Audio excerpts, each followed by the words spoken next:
어머니가 요즘 밥을 잘 안 드세요. 옷이 헐렁해졌고 그냥 나이가 들어서 그런 줄만 알았죠. 많은 가족들이 이렇게 말합니다. 그리고 몇 개월 후 그분들은 장례식장에 앉아 눈물을 흘립니다. 조금만 더 일찍 알았더라면 이런 후회의 말들을 나는 30년 동안 수천 명의 노인분들의 마지막을 곁에서 지켜보며 수도 없이 들어왔습니다. 나는 노인의 삶의 마지막 여정을 가장 가까이서 지켜본 사람 중 하나입니다. 그들의 마지막 신호를 너무나 자주 목격했고, 그 신호가 가족들에 의해 무심코 지나쳐지는 모습을 너무나 자주 보았습니다. 지금 이 순간에도 누군가의 부모님 혹은 조부모님이 조용히 마지막을 준비하고 있을지도 모릅니다. 그러나 그 변화는 너무 작고 너무 익숙해서 우리는 그냥 나이 들어서 그래라며 지나쳐버립니다. 하지만 충격적인 사실은 여기서부터 시작됩니다. 대부분의 노인분들은 세상을 떠나기 6개월에서 1년 전부터 명확한 신호를 보냅니다. 그 신호는 아주 분명하게 존재했고, 나는 30년간 그 수천 가지 마지막 중 거의 모든 경우에서 그 징후들을 확인할 수 있었습니다. 그럼에도 불구하고 가족들은 그것을 알아채지 못한 채 후회 속에서 작별을 맞이하곤 했습니다. 어느 날, 한 환자분의 딸이 장례식장에서 내 손을 꼭 잡고 이렇게 울었습니다. 선생님, 엄마가 밥을 잘 안 드시고 자꾸 옛날 얘기만 반복하길래 그냥 나이 들어서 그런 줄만 알았어요. 그게 마지막 신호였다면 마지막 말이라도 해드렸을 텐데요. 그 순간 나는 다시 다짐했습니다. 더 이상 가족들이 이런 아픔을 겪지 않도록 이 귀중한 정보를 세상에 전해야겠다고. 지금부터 여러분께 전할 이야기들은 단순한 조언이 아닙니다. 삶의 끝자락에 있는 사랑하는 사람과의 마지막 시간을 어떻게 더 따뜻하고 의미 있게 보낼 수 있는지에 대한 지침입니다. 30년의 경험이 말해주는 5가지 죽음의 경고 신호. 이 신호들을 이해하고 기억한다면 여러분은 소중한 사람의 마지막을 준비할 수 있고 마지막 인사와 사랑을 전할 수 있습니다. 지금부터 그 이야기를 들려드리겠습니다. 첫 번째 신호, 체중 감소. 요즘 어머니가 식사를 잘 안 하세요. 가장 흔하게 듣는 말입니다. 많은 보호자들은 이를 식욕 저하 정도로 생각하고 지나칩니다. 그러나 제가 30년간 지켜본 결과 이것은 몸이 마지막을 준비하고 있다는 가장 이른 신호 중 하나였습니다. 평소보다 옷이 헐렁해 보이거나 벨트를 더 조이게 되고 얼굴이 홀쭉해졌다. 그러면 반드시 주목하셔야 합니다. 몸이 점점 영양을 흡수하지 못하고 근육이 사라지며 전신 기능이 급격히 약해지는 것입니다. 제가 돌봤던 박할머니는 6개월 만에 10kg이 빠지셨고 처음엔 가족들이 나이 드니 원래 그런 거야 라고 생각했습니다. 그러나 3개월 후 할머니는 세상을 떠나셨습니다. 통계적으로 내가 돌본 어르신 중 80% 이상이 돌아가시기 1년 전부터 체중이 줄기 시작했습니다. 처음엔 2-3kg로 시작되지만 이후 가속도가 붙으며 빠르게 감소합니다. 이 신호를 발견하셨다면 무조건 많이 먹이려고 하기보다 소화가 잘 되는 부드러운 음식을 조금씩 자주 드시는 것이 중요합니다. 국물 있는 음식, 죽, 미음이 좋고 무엇보다도 수분 섭취가 생명줄이 됩니다. 노인은 갈증을 잘 느끼지 않기 때문에 탈수가 쉽게 일어나며 하루 8잔 정도의 물을 나눠 드시게 해야 합니다. 체중 감소는 단순한 다이어트 현상이 아닙니다. 그것은 생명의 등불이 서서히 약해지고 있다는 신호입니다. 이 첫 번째 신호를 놓치지 마세요. 이것을 인지한 순간 이미 소중한 사람과의 마지막을 준비하는 여정이 시작된 것입니다. 두 번째 신호, 극심한 탈진과 쇠약. 요즘 아버지가 항상 피곤해하세요. 말수도 줄고 소파에만 앉아 계세요. 이 또한 많은 보호자들이 그냥 노화의 일부분으로 여기며 지나치는 증상입니다. 그러나 이 피로는 단순한 피곤함이 아닙니다. 아무리 자고 쉬어도 회복되지 않는 깊고 지속적인 피로는 몸이 에너지를 보존하려는 생물학적 반응, 즉 마지막 여정을 준비하는 상태에 접어들었음을 의미합니다. 제가 10년 전 만난 한 할아버지는 평생 농사를 지으셨고 새벽 5시면 기상의 밭으로 향하던 분이었습니다. 그런데 어느 날부터인가 아침에 일어나는 것이 너무 힘들다며 누워만 계셨고 점점 화장실 가는 것조차 힘겨워졌습니다. 가족들은 그 나이면 당연히 힘들지라고 했지만 그 변화가 시작된 지 7개월 후, 그는 조용히 가족 곁을 떠났습니다. 몸의 대사 기능이 저하되고 에너지를 만들어내는 능력이 떨어질 때 사람의 몸은 꼭 필요한 장기 기능만 유지하는 생존 모드로 들어갑니다. 계단을 오르기 어려워하거나 조금만 걸어도 숨이 차고 일상적인 집안일조차 버겁게 느껴진다면 그건 단순한 노화가 아닙니다. 몸이 마지막 준비를 하고 있다는 경고입니다. 게다가 이런 육체적 쇠약은 자연스럽게 사회적 고립으로 이어집니다. 친구를 만나는 것도, 가족 모임에 참여하는 것도 너무 버거워지죠. 이로 인해 감정적인 위축과 무기력함이 동반되며 점점 대화와 접촉을 줄이고 내면으로 후퇴하게 됩니다. 내가 3,000명 이상의 말기 환자를 돌보며 확인한 것은 이런 탈진이 시작되면 대부분 6개월에서 1년 사이에 큰 변화가 찾아온다는 점입니다. 그렇다면 우리는 무엇을 해야 할까요? 가장 중요한 것은 강요하지 않는 것입니다. 움직여야 건강해져요라며 억지로 산책을 시키거나 운동을 유도하는 것은 오히려 그분들께 심리적 스트레스와 신체적 부담만 가중시킵니다. 대신 작은 활동에도 칭찬과 격려를 아끼지 말아야 합니다. 그리고 충분한 휴식을 허용해 주세요. 무엇보다 중요한 것은 함께 있는 시간의 질을 높이는 것입니다. 대화를 많이 하지 않아도 괜찮습니다. 그저 곁에 있어주고 손을 잡아주는 것만으로도 큰 위로가 됩니다. 실제로 내가 기억하는 한 할머니는 매일 창밖만 바라보며 말없이 시간을 보내셨습니다. 그런데 그 따님은 매일 병원을 찾아와 조용히 손을 잡고 곁에 앉아 있었습니다. 어느 날 할머니가 나지막이 말씀하셨습니다. 딸이 손 잡아줄 때가 하루 중 제일 행복해. 그 순간을 나는 잊을 수 없습니다. 말 한마디 없는 침묵 속에서도 그 작은 접촉이 주는 따스함과 위로는 그 어떤 약보다 강력했으니까요. 곁에 있어주는 것, 그것이야말로 가장 귀한 선물입니다. 말하지 않아도 괜찮습니다. 그냥 함께 있는 그 시간이 두고두고 남을 가장 따뜻한 기억이 됩니다. 이제 여러분께 세 번째 신호에 대해 말씀드리겠습니다. 가장 가슴 아픈 변화이지만 동시에 가장 중요한 마지막 대화의 기회를 뜻하는 신호. 바로 인지 기능 저하와 내면으로의 후퇴입니다.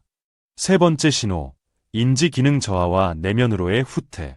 이 변화는 겉으로 보기엔 단순한 건망증 같기도 하고 일시적인 집중력 저하처럼 느껴질 수 있습니다. 하지만 이 신호는 단순히 나이 들어서 생기는 치매와는 결이 다릅니다. 삶의 끝자락이 가까워질 때 뇌에 나타나는 신경학적 변화는 조금 더 조용하고 서글프게 다가옵니다.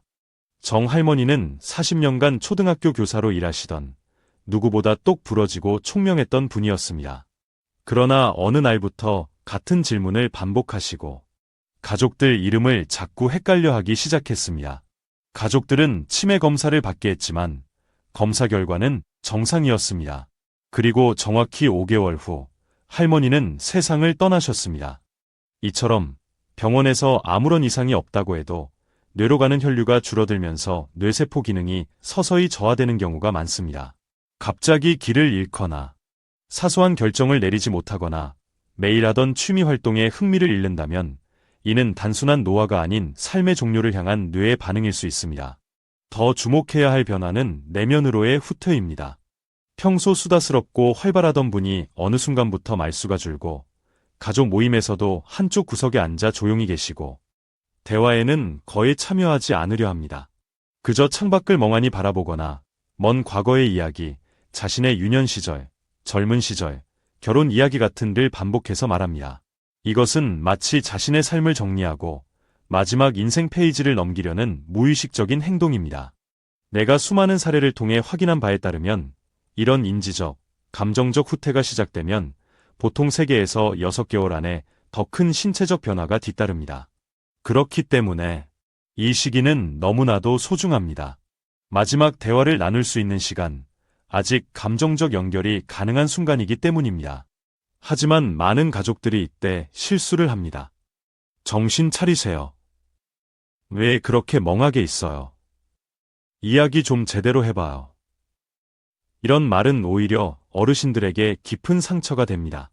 현실로 억지로 끌어오려고 하기보다 그들이 머물고 싶은 기억의 공간에 함께 들어가주는 것이 훨씬 따뜻한 방법입니다.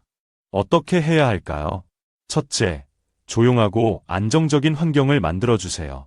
배경 소음이 적고 조명이 너무 밝지 않으며 방해받지 않는 공간이 좋습니다. 내가 지친 상태이기 때문에 자극을 줄이는 것이 중요합니다. 둘째, 짧고 간단한 문장으로 천천히 말해주세요. 대답을 재촉하지 말고 기다려주세요. 중요한 건 대답이 아니라 함께 있다는 사실입니다. 셋째, 감정적인 연결을 포기하지 마세요. 언어적 소통이 줄어들어도 감정은 여전히 존재합니다. 손을 잡아주고 눈을 마주쳐주세요. 따뜻한 음악을 함께 듣거나 좋아하던 사진첩을 꺼내는 것도 좋습니다. 윤 할아버지라는 분이 계셨습니다. 어느 날부터 거의 말을 하지 않으시고 하루 종일 창밖만 바라보셨죠. 하지만 손녀가 와서 옆에 앉아 조용히 손을 잡고 있었고 아무 말도 하지 않았습니다. 그런데 갑자기 할아버지가 미소를 지으시며 이렇게 말씀하셨습니다. 우리 손녀.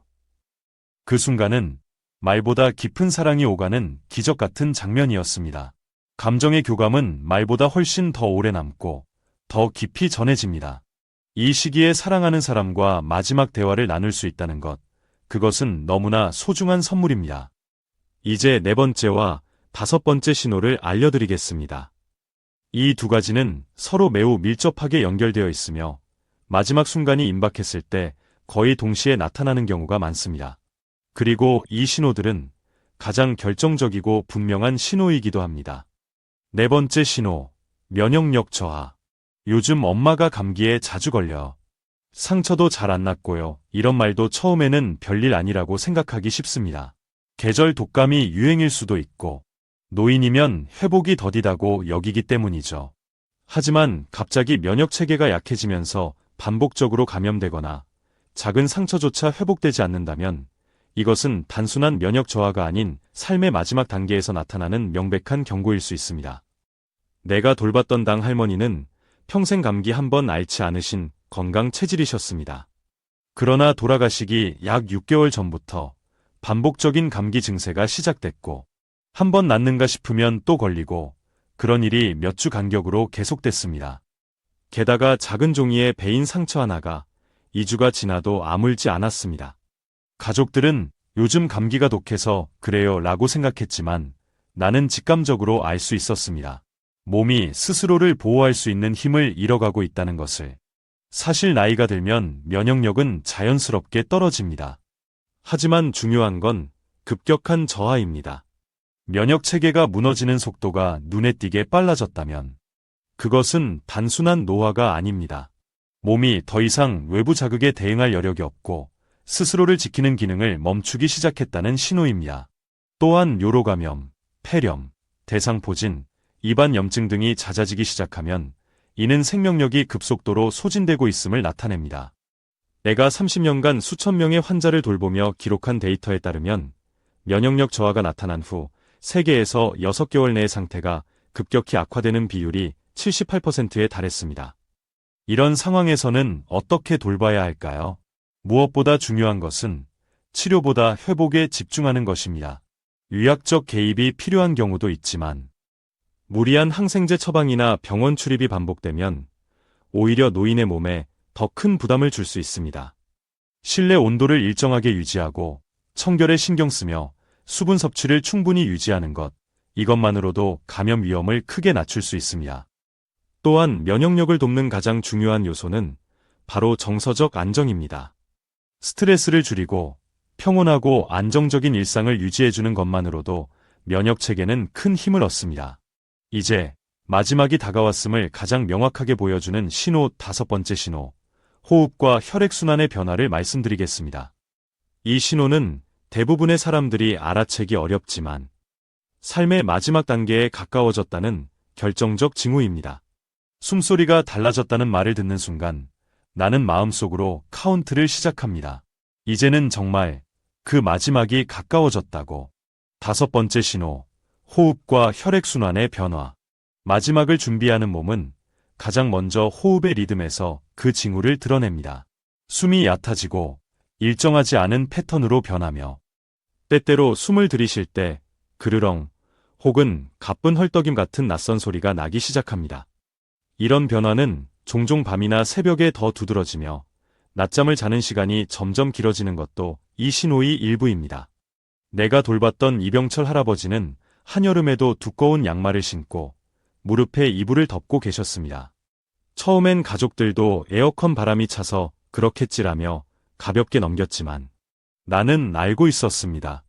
손발이 항상 차가워지고 손톱과 입술 끝이 점점 파랗게 변하는 것. 이것은 심장이 더 이상 전신의 혈액을 충분히 보내지 못하고 있다는 매우 중대한 경고입니다. 심장 기능이 저하되면 몸은 필수 장기에만 혈류를 집중시킵니다. 그 결과 손끝과 발끝 같은 말초 부위는 점점 차가워지고 감각도 무뎌지며 체온이 급격히 떨어지죠. 피부색이 창백해지거나 푸르스름해지는 것도 이제 혈액순환이 무너지기 시작했다는 신호입니다. 또한 숨소리의 변화는 대부분 사람들이 처음에는 잘 인지하지 못합니다. 하지만 숨이 끊기는 듯 끊기지 않고 갑자기 멎었다 다시 쉬는 식의 불규칙한 호흡 패턴이 시작된다면 그건 이제 삶의 마지막 장을 넘기고 있다는 의미입니다. 내가 3,000명 이상의 말기 환자와 함께한 기록 속에서 이 신호는 거의 예외 없이 등장했습니다. 이 신호가 나타난 뒤 1개월 이내에 중대한 변화를 겪는 비율은 무려 82%에 달했습니다. 이때는 어떤 돌봄이 필요할까요? 첫째, 무리한 치료보다는 편안함에 집중해야 합니다. 호흡이 힘들다면 상체를 약간 세워 눕게 해주세요. 이 자세는 폐의 부담을 덜어주고 숨쉬기를 조금 더 편안하게 만들어줍니다. 손발이 차가울 땐 두꺼운 담요보다 부드럽고 가벼운 보온 양말이나 무릎 담요가 좋습니다. 너무 무거운 이불은 오히려 호흡을 더 어렵게 만들 수 있으니 피해야 합니다. 둘째, 공기 흐름에 신경 써야 합니다. 방 안이 답답하지 않도록 창문을 살짝 열거나 공기청정기를 활용하세요. 단, 직접적인 찬바람은 절대 피해야 합니다. 선풍기를 쓸 땐 벽을 향하게 하거나 간접 바람으로 설정해 주세요. 셋째, 수분 섭취는 이 시기의 생명줄입니다. 물을 많이 마시기 힘들어하는 어르신에겐 얼음 조각, 젤리 형태, 수분 보충용 음료를 사용하세요. 입술이 마르지 않게 자주 립밤을 발라드리고 입안이 건조하지 않도록 인공 타액 스프레이도 유용합니다. 이 시기에는 너무 많은 의학적 개입보다 작고 섬세한 배려가 가장 큰 위로가 됩니다. 과도한 치료는 오히려 남은 시간의 질을 떨어뜨릴 수 있다는 것을 잊지 마세요. 이제 필요한 것은 생명을 유지하는 것이 아니라 남은 삶의 순간을 지키는 것입니다. 나는 평생 잊지 못할 김 할아버지의 이야기를 마지막으로 여러분께 전하고 싶습니다. 할아버지의 가족은 이 5가지 신호를 일찍 알아차렸습니다. 그래서 병실 침대를 거실로 옮겨 가족들 속에서 하루하루를 함께 보낼 수 있도록 했습니다. 손주들은 학교에서 돌아오면 할아버지 옆에서 숙제를 했고 가족들은 할아버지가 좋아하시던 예능 프로그램을 함께 보며 웃고 이야기했죠. 그리고 손녀는 매일 할아버지의 이야기를 녹음했습니다. 할아버지의 인생 이야기라는 가족 역사책을 만들기 위해서요. 그 책 속에는 젊은 시절의 열정, 가족을 지키기 위해 흘린 땀, 손녀를 처음 안았던 날의 감정까지 할아버지의 전생애가 담겼습니다. 그리고 마지막 날, 할아버지는 가족 모두의 손을 한 번씩 잡고 가장 잔잔하고 평화로운 얼굴로 눈을 감으셨습니다. 이것이 바로 준비된 이별이 주는 기적입니다. 눈물만이 아닌 사랑과 감사로 가득 찬 작별, 그리고 평생 간직될 아름다운 기억. 지금부터라도 여러분은 이 5가지 신호를 기억하세요. 단순히 두려워하지 마세요. 이 신호들은 마지막이 다가왔음을 알리는 것이 아니라 남은 시간을 사랑으로 채울 수 있는 기회를 주는 것입니다. 사랑하는 이의 마지막 길을 함께 걷는 당신이 있다는 것, 그 자체가 가장 큰 선물입니다.